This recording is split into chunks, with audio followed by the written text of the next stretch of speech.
Hi and welcome to episode 3 in Theatre and Drama. Today we are talking about the timeline and the point in time where you are swapping the scripts. That means you have to give your creation to another group. We are doing that because that is what happens normally in a professional contact as well. Not so many of us are able to create a script that we also stage and perform. The normal thing is that we have a script, maybe a script like this. It looks like this normally. This is about 120 pages. And as I told you in the beginning, a script can be quite difficult to read, because what you don't have is all the explanation of why people are doing what they are doing, and you don't have the hows, that means the adverbs. You only have the actions, that means the verbs, and you have the lines.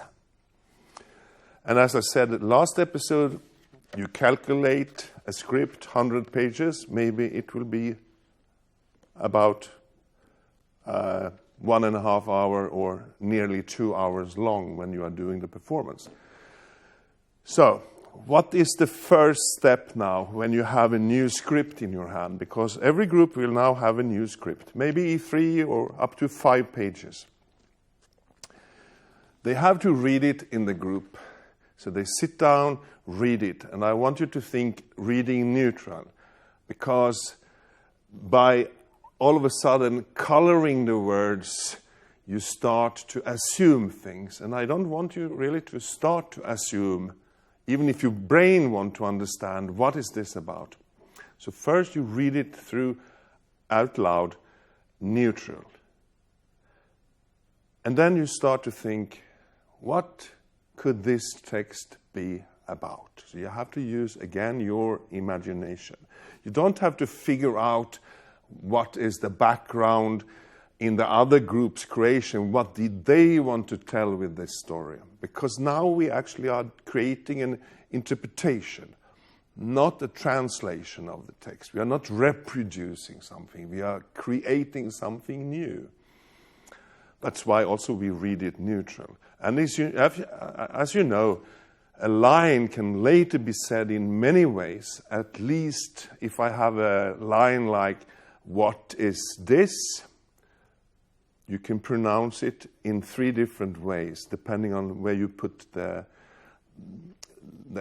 when you emphasize the word, for instance. What is this? What is this?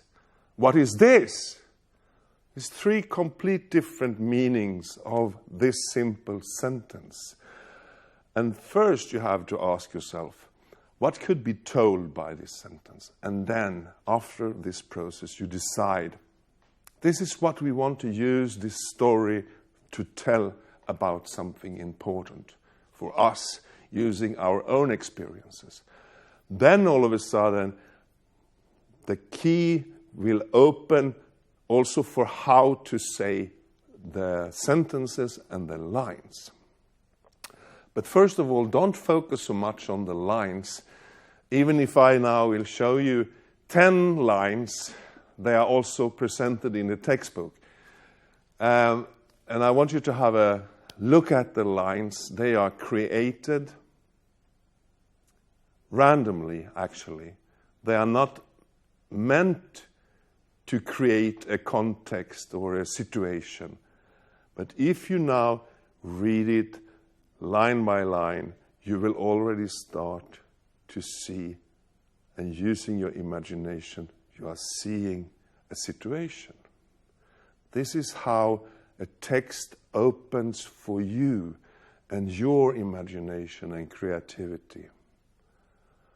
And the more open it is, in this text you see there is not even character names or the roles. You don't see them. You can decide how many people are there.